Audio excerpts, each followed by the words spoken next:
10 months ago, 3 podcasters tried to pick correctly on 18 expertly laid out over-unders and props about the 2023-24 Raptors season. And then the Raptors went and had a chaos season, so it's all a big disaster. Today, we take up the final results in the Locked On Raptors 7th annual over-unders and props contest, and we announce our listener winner as well. It's all coming up on today's show. Thanks for hanging. You are Locked On Raptors, your daily Toronto Raptors podcast, part of the Locked On Podcast Network, your team every day.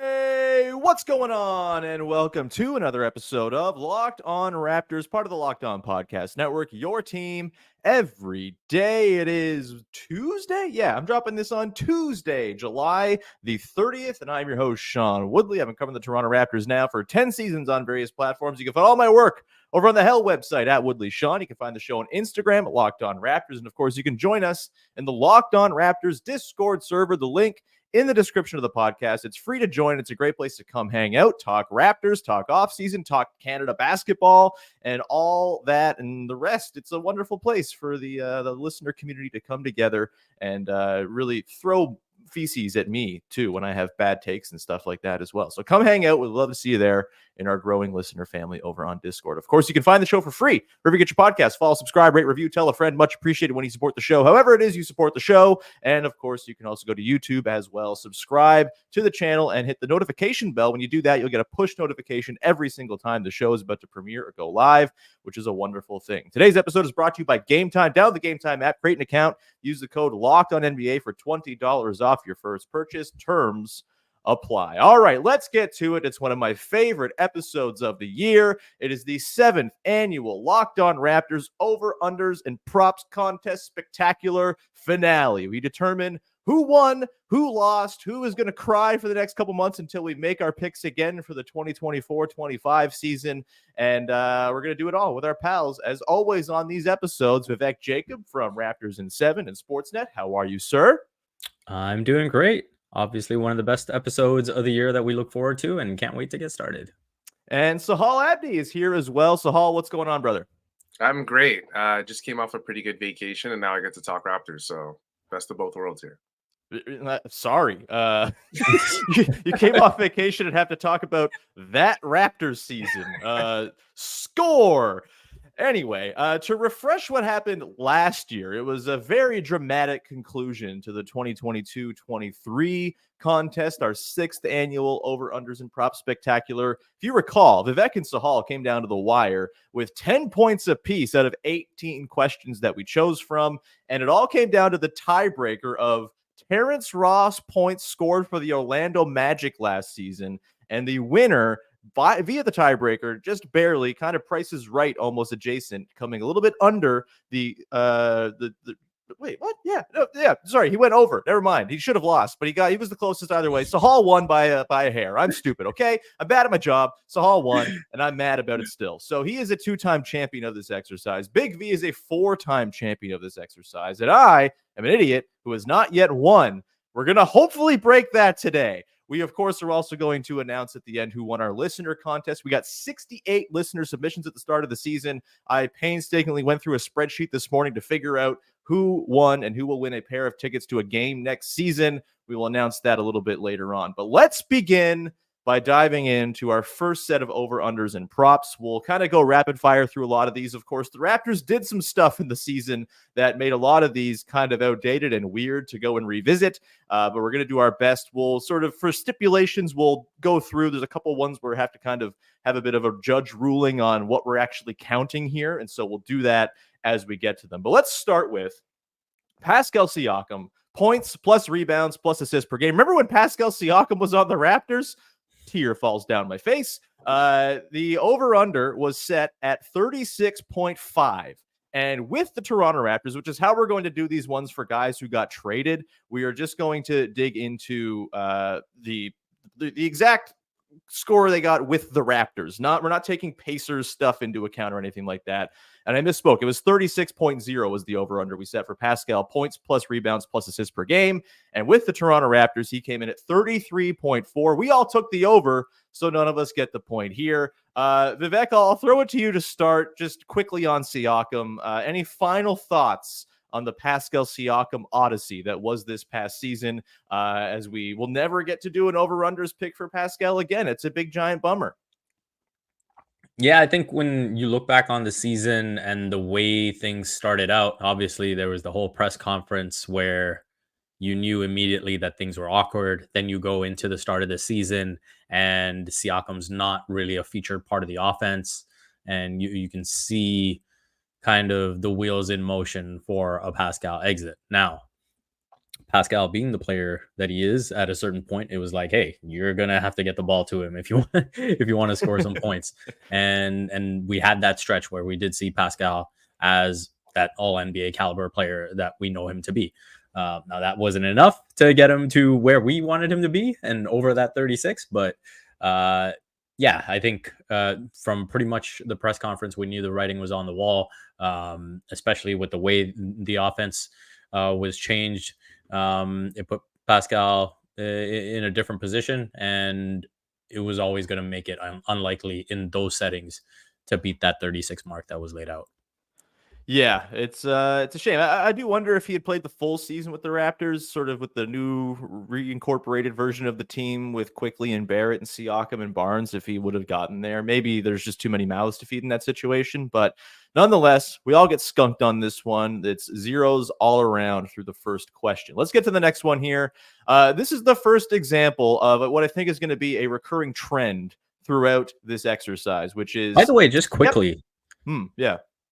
I think that's the first time that first question is a blank for all of us, because it was Kyle Lowry before, and then we transitioned to Pascal, and it was almost like an automatic over that everyone just got the point and we moved on. And speaks to the times that it finally ended. Yeah. Speaks to the times and speaks to, again, the recurring trend that's going to come up through today, which is optimism. No good this year. Don't be optimistic. It's not going to get you points. If you were a little negative skeptic coming in, you are in great position. So bear that in mind as we continue here. Next up, OG Anunoby, points per game. Over-under was set at 18.5. The line setter on this one, what are you doing? Yes, of course, that was me. Final count for OG on the season, 15.1 points per game with the Raptors. So we hit the under by a lot. I had the under. Vivek had the over. Sahal had the under. So we got points on the board with myself and Sahal here. We don't maybe need to linger on this one too much. OG, he kind of quiet quit on the team a little bit. Understandably so. The team was weird and in chaos, and there was not enough offense to go around for him. He averaged 15 a game. Maybe it makes sense he wanted out by the end. And so, yeah, we'll move on to the next one with a point under Sahal and I's belts. Vivek still looking to get on the board. Next one we got here, Scotty Barnes, assists per game. I got to say, guys, I killed the line on this one. I said it at 6.0. Scotty Barnes, 6.1 assists a game. We all took the over. We all get the point. Big V's on the board. Sahal, Scotty Barnes, playmaking, dimes. I'm curious, now that he is very clearly the main guy on the team, if I were to set this over under at like 7.2 next season, would you be taking the over there? Ooh, 7.2. I don't know if I would necessarily be taking the over, but Sean, would I be shocked if he was in that range? Probably not. I think for me, Scotty Barnes is a player that no one can really argue that he's gotten better every single year. He's grew his game, and I think Raptors fans are in a very weird place where the team's not doing as well, so a lot of the kind of the shoulder of the blame falls on him. And even though you look at his improvement from year one, even though you look at his improvement from his Florida State days, and he's been incredible. So I think there is a few more things to add to his game. Playmaking is like if he were to stay at this level as a playmaker for the rest of his career, I'd be happy with it. Scotty Barnes, to me, at his size, is an incredible passer, a guy who can initiate offense pretty easily. But yeah, I think 7.2 it's not a horrible number, Sean. I know a lot of people would scoff at it, but I think you look forward at his career, and I don't know if 3 years down the road, 8 is a irrational number for Scottie Barnes. Look, man, he's gonna have the ball in his hands a whole lot, and just for like reference sake, the last 20 games of the season Scottie Barnes played, this was after the Pascal Siakam trade. He averaged 7.0. So, I think quickly he's gonna have a lot of the playmaking burden. But Scottie Barnes is certainly going to have the ball a ton as well. And so I think, I'm ruminating on next year's lines already because I'm so happy with the lines I set this year. I just want to keep it going. Either way, 2 points for me, 1 for Vivek, 2 for Sahal. Let's get to the next one here. Jakob Poeltl, minutes played per game. I set the over-under at 28.5, and I was the only one who took the under here, and I'm the only one who gets the point. It was 26.4 that Jakob Poeltl came in at. I think this is a much more interesting question for next year, considering there's not really a clear backup center on the team. I think Kelly Olynyk more suited to the 4, and I don't think we want to see Kelly Olynyk in a rim protection position. I also think the Raptors starters have a chance to be pretty good, and Jakob Poeltl is very clearly a bellwether of winning basketball when he's on the floor for the team. We'll get into another question related to this later on. But yeah, I think this one felt kind of obvious to me. Next year, I am very curious to see where Yak comes in, because I think there's a chance he flirts with more than 30 minutes a game. Is that a good thing? Who knows? I don't know if that'll mean like the Raptors are some wins juggernaut or anything like that, but I think he's going to be pretty darn important to what the Raptors want to do next season, and I wouldn't be surprised if he plays well more than the 26.4 he played this past season. Last one here before we get to a break. Gary Trent Jr. games started, and look, once again, I should be working in Vegas. This was an incredibly set line. I set it at 40.5, and I took the over. He hit 41. 41, baby. Right on the dot. Perfect line setting. I'm the only one who took the over as well, so I am off to a blazing start. Ooh. 4 points for me, 2 for Sahal, 1 for Big V. It's getting exciting up in here.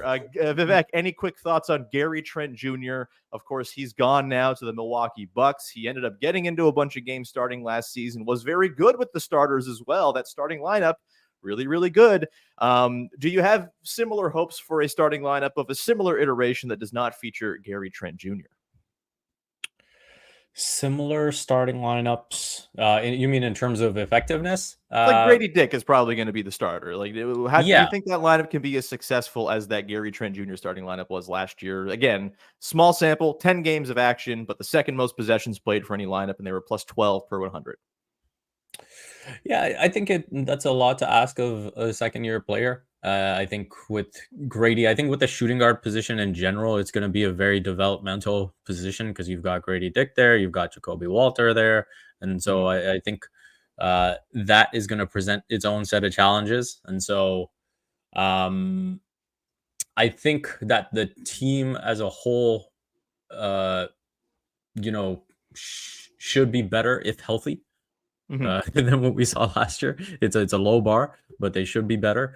And so based on that, I do think that comes down to the starting lineup being very effective. Jakob Poeltl being healthy, Scottie being healthy, Quickly and RJ being there. So I would lean towards saying, they can come somewhere close to it. But maybe as the sample size grows, it'll get tough. Yeah, I think that's pretty fair.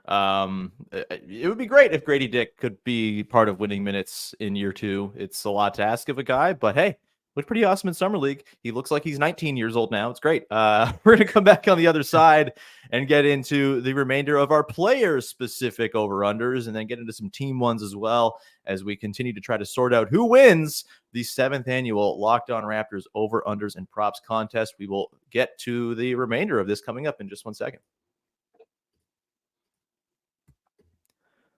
Today's show is brought to you by our good pals over at Game Time, the single best place to buy tickets for the sporting events that you want to go to flat out. Guess what? I am going to a couple of baseball games this coming weekend in Cleveland and Pittsburgh, going on a little baseball road trip with my wife. And guess where we're getting our tickets, baby? Yeah, of course. We're getting them at Game Time because you can get cheaper tickets right before first pitch. You can get views from your seat. These are stadiums I've never been to before. I don't know the sight lines, but I do know because I can go to Game Time and figure out exactly what I'm going to be seeing in this seats that I choose to purchase on their wonderfully easy to use app. You can save up to 60% off by buying last minute tickets for sports, concerts, comedy, and theaters with Game Time. Of course, you can also get exclusive in-app deals on select seats ahead of the game or event. Those all-in pricing is a wonderful thing as well. You got those seat views, and you have Game Time ticket coverage. Your purchase is covered with the most flexible customer service policy in the ticketing industry. Take the guesswork out of buying MLB tickets with Game Time. Download the Game Time app, create an account, use the code LOCKEDONNBA for $20 off your first purchase. Terms apply. Again, create an account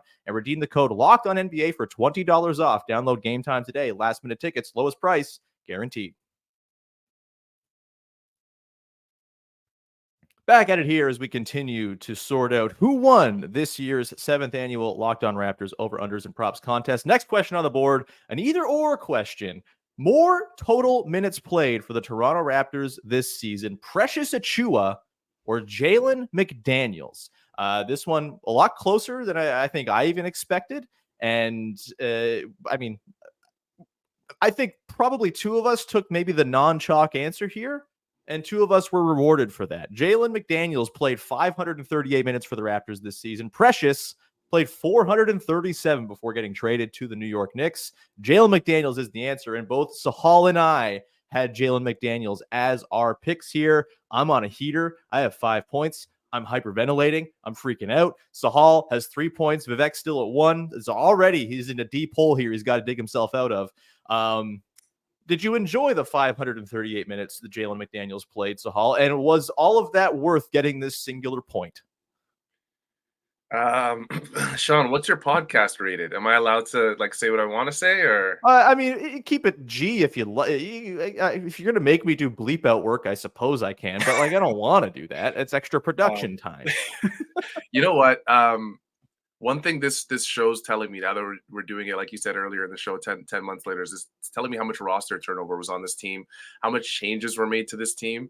McDaniels was a guy that when he was signed, a lot of people believed that he was going to play not just an integral role for a team that was kind of developing and molding itself, molding its identity, but for a team that maybe needed some of those guys that didn't need to necessarily get a bucket to make a difference in the game. And McDaniels quickly proved for the Raptors that, he didn't serve the value that maybe they thought initially he would.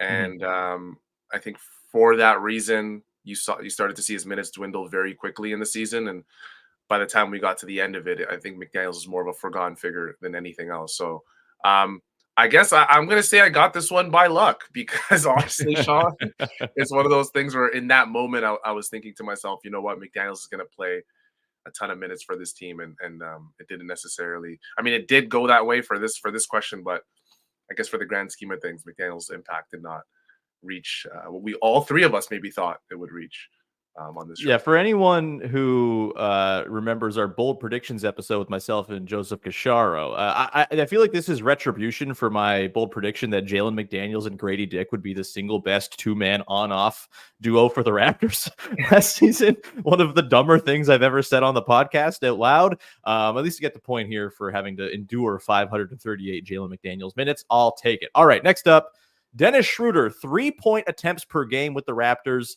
I set the over-under once again expertly at 4.0. He came in at 4.3. I took the under, so my streak of 5 points in a row comes to an end. Vivek, you took the over, as did Sahal. So Sahal's up to 4 points. Big V is up to 2. We don't need to talk about Dennis Schroeder. We can spend as much time on him as we spent watching what the Raptors got in return for him. Nothing. All right, let's go to the next one. Guys, once again, I killed it on this line. Grady Dick, total 3-point field goals made. This one was looking dicey early on in the season. I set the over-under at 85.5, and Grady Dick finishes the season with 88 made threes on the power of a last few months playing for a meaningless, bad team with no direction, just getting them shots up. I took the over. Sahal took the over. Big V took the under. And so optimism pays off here for one of the few times today. I'm up to 6 points. Big V is up to, still at 2 points. And Sahal's up to 5. Let's go to you, Vivek. How do you feel about just being a hater against Grady Dick? I'm super happy for Grady with the way he turned it around. I expected his rookie season to be more of like a G League season. Sure. I think one of the things I anticipated before we did this podcast was that with the Raptors having not re-signed Pascal, that they wouldn't trade him, that they would try to get the extension done to maximize the value. Yep. And Me too. And so that was my thinking behind, okay, it's going to be tough to get into a situation where you tank. The Raptors obviously then decided that they were going to trade it. and that's what opened the door for the last few months that we saw. Obviously, the Scotty injury didn't help either. And so, yeah, for Grady to get those minutes was important, but it was even better that he actually like thrived a little bit in those situations. And so super happy to be wrong on this one. And hopefully, that little tease that we got at Summer League is a sign of things to come in his sophomore season. Yeah, absolutely. I just a quick correction, by the way. Sahal's at 6 points. I had him at 5. He's at 6 points. I apologize, Sahal. It is a 2-horse race between you and I at 6 points apiece at the moment. I'm excited to set this line ridiculously high for Grady Dick next year and just totally heap way too much expectation upon him. 183s? Sure. Why not? Let's do it. All right, let's get to the next one here. Scotty Barnes, true shooting percentage. He's at 52.4% in his second season. I set the over-under at 55.2%, and he smashed it. 56.6, very comfortably clears that. He never really even dipped below that throughout the season. If anything, he was closer to 60 for a long stretch of the year before it kind of petered off after the Pascal trade. But either way, good stuff for Scotty, turning the efficiency around to at least league average-ish. We all get the point there. So it is 7 points for Sahal and I and 3 points for Big V as we finish up our player-specific over-unders and props. Both Sahal and I with 7 points to date. 7 of 9. Not bad, buddy. Big V, don't know what the hell you were doing, man. All right, next one here. We get into the team-related ones, team rankings. And this one is where we have to, for all of the listeners out there, establish a ground rule. The question was, who will be the third leading per-game scorer on the Toronto Raptors? So a lot of different ways you can take this one and interpret the question based on the nightmare that was this season that saw 30 different players play for the Raptors. What we decided on was 40 games played for the Raptors was going to be the cutoff here. Pascal Siakam just barely missed. He played 39 games, and it just felt right that you should have had to have played at least a half a season with the Raptors to be considered a quote-unquote regular. This will come up with another question as well. But just that's what we decided on beforehand. This was an official's sort of judge ruling, and I think it's fair. And so if we're just going by guys who played 40 or more games for the Toronto Raptors, the third leading scorer for your Toronto Raptors was none other than Dennis Schroeder at 13.7 points per game. You have number one, RJ Barrett at 21.8.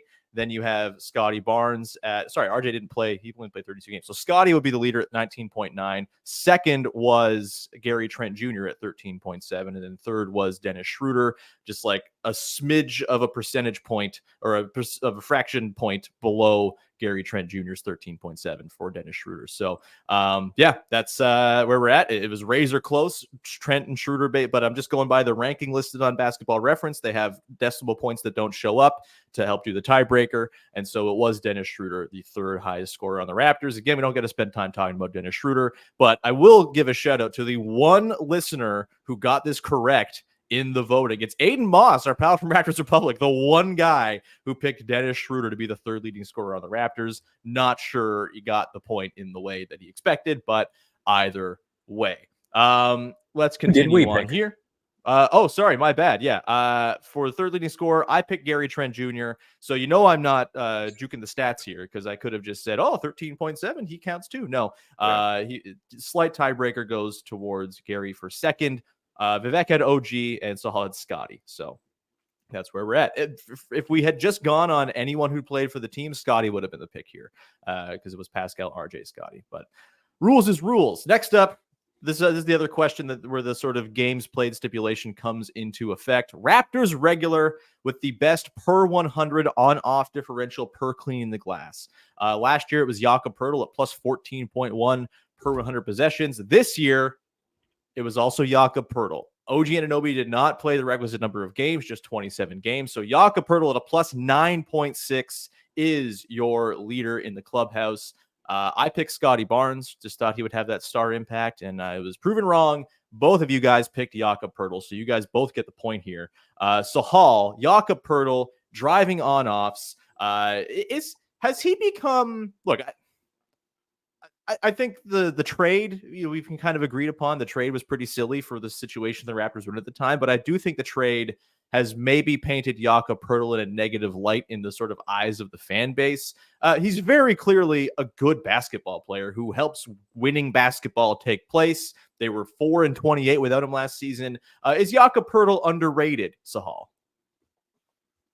I mean, if you asked me this last year at this time, the year before that at this time, and the year before that at this time, I probably would have said yes. But I feel like Jakob at this point in his career is fairly rated. I think most fans beyond Raptors and Spurs fans understand that he's a really impactful player when healthy.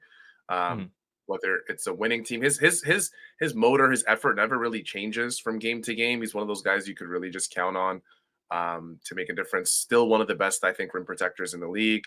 A guy that I think every team would just want to have. Maybe not necessarily a starter on every team in the league, but I think he's a guy that the Raptors are okay with having at this point. I think he fits, maybe not to a glove. He doesn't fit Darko's system, but fits it a lot better than maybe some of the other options on the team. So you can't really get rid of him. So in that case, obviously you look back and you go, okay, well, you got rid of him, or sorry, you acquired him for this, and that. And it's kind of unfortunate in that sense, like you mentioned, but Jakob's a good basketball player. And I think the Raptors are at a point right now where you try and keep as many good basketball players as you can, unless you're just kind of blowing it all up, which going into this season I would be okay with, but that's a whole other story.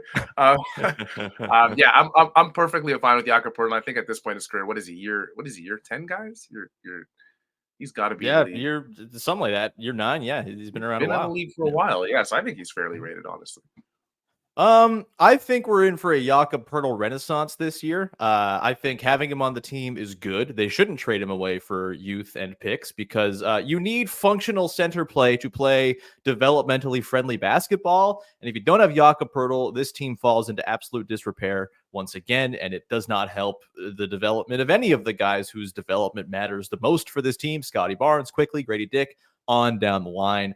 I think the appreciation meter for Jakob Poeltl going to be through the roof this season as the Raptors go and win a cool 32 games or whatever it is. But Jak is going to be a big part of all of the best times the Raptors have this season, I would think. We're going to come back and close this thing out to reset. Sahal just taking a slight edge at 8 points. I'm at 7 points. Vivek's at 4. Big V maybe fighting to try to scrape into second place at this point, but it is a 2-horse race to pick up the 7th annual Locked On Raptors Over, Unders, and Props Championship. We will get to the exciting conclusion and announce our listener winner as well coming up in just one sec.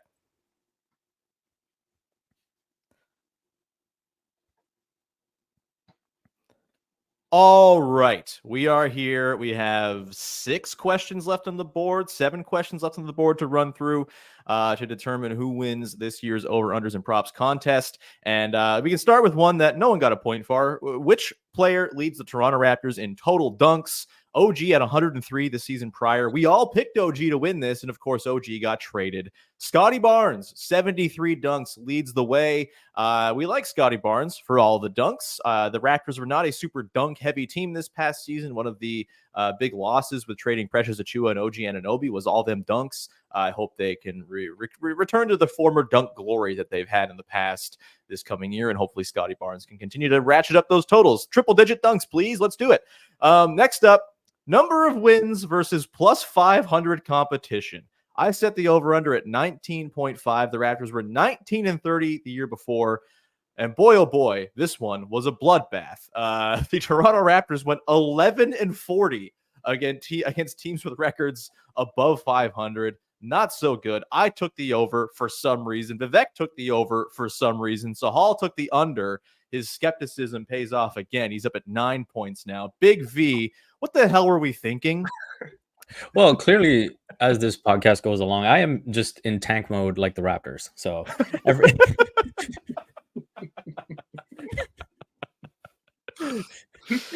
just going to reset this year. Just move along for to next year. Yeah, you're going to make 28 picks on 18 questions next year somehow. Yeah. That's the goal. So that's my logic, and I'm sticking with it. Yeah. Wow. Not great. Okay. Let's go to the offense. Final offensive ranking. They were 13th the season prior. The over-under this year was 19.5. Over equals 19th or better. Under means 20th or worse.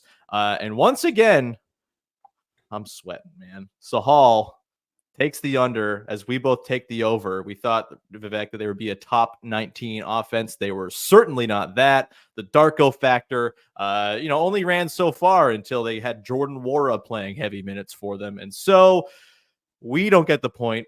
Sahal does. He's taking a 3-point lead. This is bad. The Raptors finished 24th in offense. Sahal, do you feel good about yourself?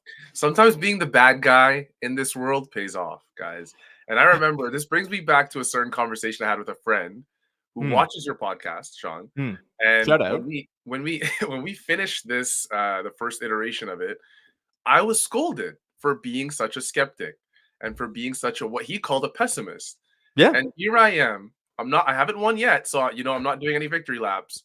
But here I am, where if I do win this, I'm going straight back to that friend, and we're going to have a nice, friendly conversation. Look, man, pessimism paying off here. I felt the same after listening to being on that podcast with you. I was like, why is Sahal so mad? What's his problem? What's his beef with his team? They're going to be fine. Man, that was so wrong. All right, let's get to the next one here. Let's see if the trend continues.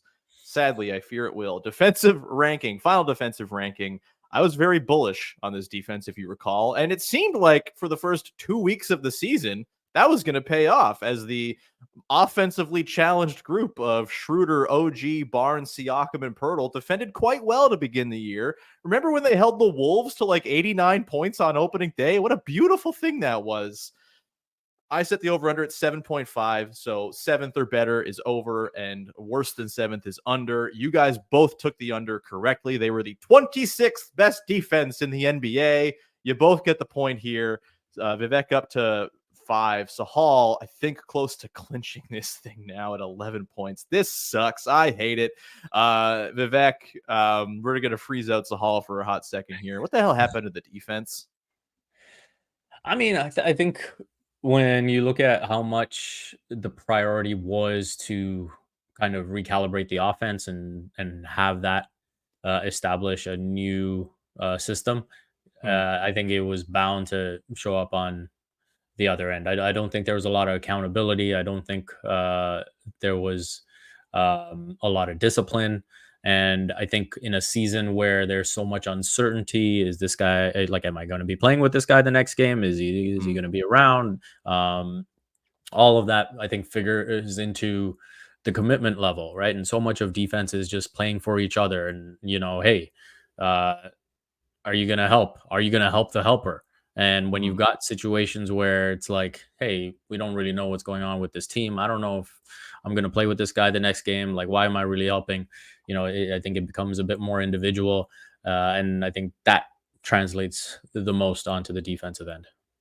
Yeah, I think, my thinking was, well, they were 6th in the league in defense with Yak after the trade during the 22-23 season. Of course, it seems like perhaps that was fake basketball that they played down the stretch there, where they played pretty well. And I also thought, just like Dennis Schroeder, a better point of attack defender than Fred VanVleet was by the time he was done with the Raptors. And then Dennis Schroeder went in and decided to get hung up on every screen that came within like 8 feet of him, just like found the body, even if he wasn't close to it, and lost his man repeatedly to cause this defense to stink. Yeah, OG Anunoby wasn't very good. Pascal wasn't very good. It was a rough scene for the defense this year. You got to think they'll be better than 26 next season. But Who knows?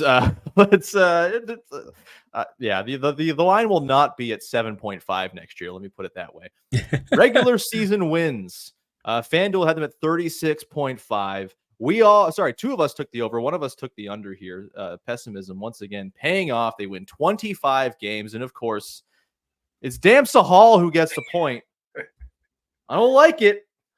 I don't like it very much. It sucks. Sahal, I remember take a victory lap for being a hater. I remember that, Sean. I remember that question, Sean, so clearly when you asked it to us, and I felt so guilty for choosing the under. But yeah, it just goes back to what Vivek was saying. Like there was so much uncertainty going into the season. Pascal was on and expiring. You just drafted Grady Dick. Fans were kind of split on that, but honestly, that didn't matter because fans are always split on every draft pick. There's so many different things, and obviously Pascal's contract being one of the main talking points of the season. The Raptors had to choose a direction this past season, and they chose one. So I think with that uncertainty, that's what kind of pushed me towards answering the under. I'm not going to lie to you and say I'm a genius and say I expected 25 wins because I didn't. If I remember correctly, I remember saying you picked 36 wins exactly. Exactly. I remember picking right around it. So honestly, like it was a little more of a disaster than maybe any of us thought. But I think it just goes to show that the Raptors kind of really chose a direction and stuck with it this season. And sometimes when you choose a direction, you're going to be playing a lot of early 20-year-olds and some guys in their teens. So it just, that's just how the kind of cookie crumbled for the Raptors this season. Also wasn't helped by the fact that the two most important players on the team missed the last 2 months with injury. Not great. None of we usually pick the exact win total as like a bonus point thing. That is not relevant here. As I picked 42, Big V picked 43.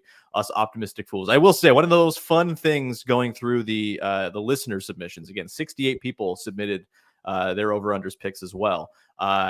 Typically, I think, just hanging out in the Locked On Raptors Discord, pretty negative in there sometimes, a lot of pessimism in there, but fraud pessimist, because when it came to actually being pessimistic, only 2 people took the under on 36.5 out of 68 who submitted entries. So you can go and say, oh, I'm so negative about the team all you want. You lie in your answers. Actions are more than words. All right, we got a couple more here. Total postseason wins, playing included. I set the over-under at 1.5. We all took the under. We all got it. Was kind of like a hedge for me. It was, they'll win like 42 games, but lose in the play-in. And so we all get the point there, which means Sahal's up to 14 points and Big V is up to 6. I'm at 8. Sucks.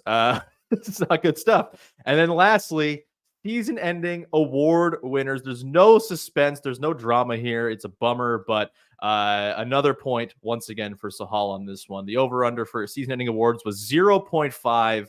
They didn't win anything. Nothing. No second team All-NBA. Not a lick.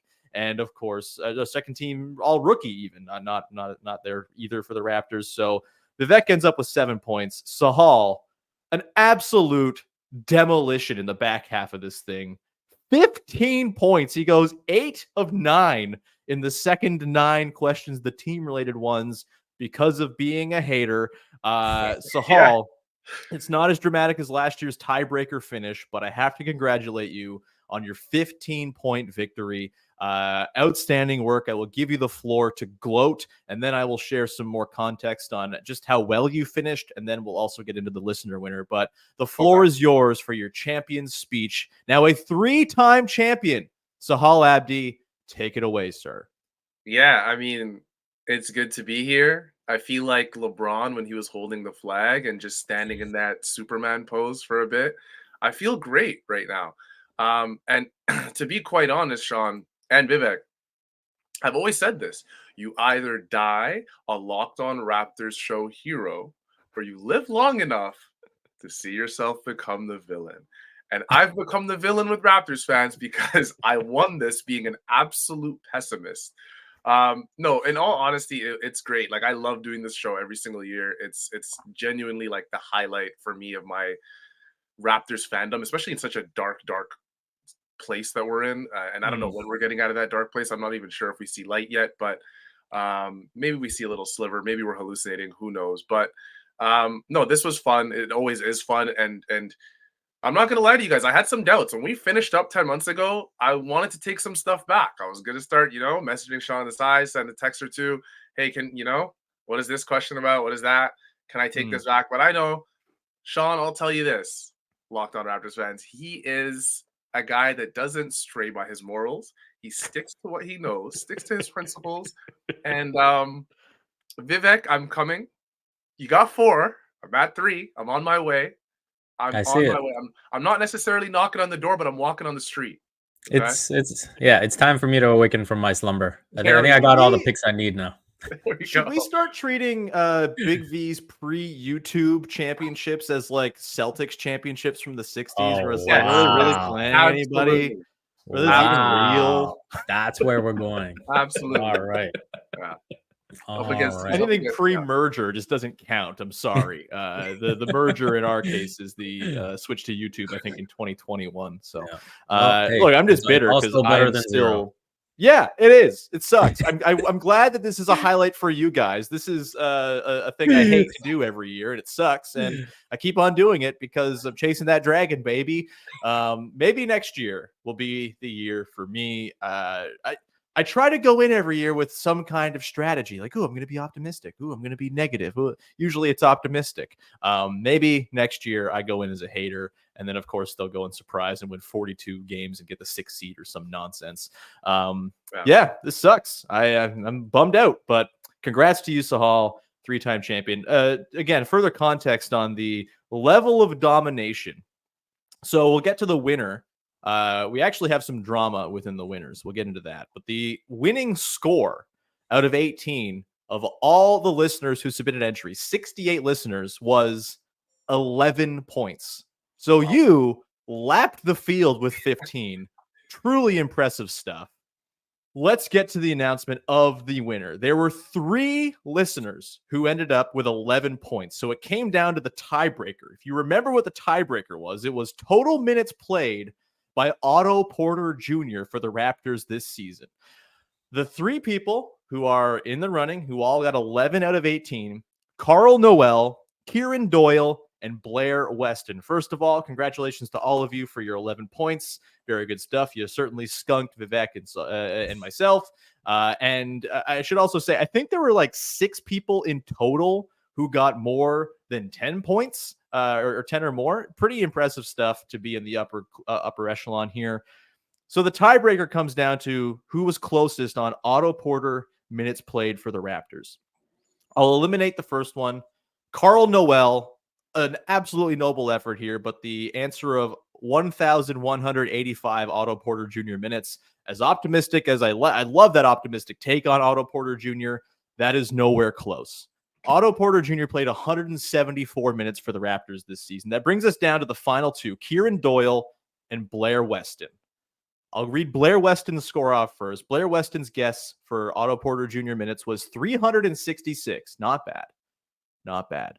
Kieran Doyle, for the tiebreaker and to determine the champion of the listener bracket, to determine the earner of 2 tickets to a game next season, Kieran Doyle's guess for Otto Porter Jr. minutes played was 814. Blair Weston is your Locked On Raptors listener over unders and props champ. I'll be reaching out to you, Blair, to sort out tickets. Very awesome. Happy for you. Wonderful stuff.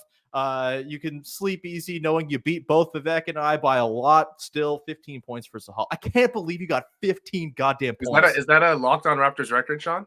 I'm not going to go back and check to make you feel better. Not a chance. Probably, yeah. That's a big congratulations to Blair, and congrats to Kieran and Carl as well. Did very well here, but on the tiebreaker, Blair Weston is your listener champion. The belt goes from Jeffrey Richardson, the winner last year, to Blair. And again, I'll be reaching out about your tickets. Wonderful stuff, guys. Thanks as always for being here for an overlong episode. I always say this will be 35 minutes, and it never is. But Big V, anything you want to promote for the good people out there before we wrap up? The usual stuff, man. Sportsnet, Raptors in 7, newsletters going strong. Thank you for the subscribers who are coming in every week. I love to see it. And besides that, you can follow all my work on Twitter at Vivek M. Jacob.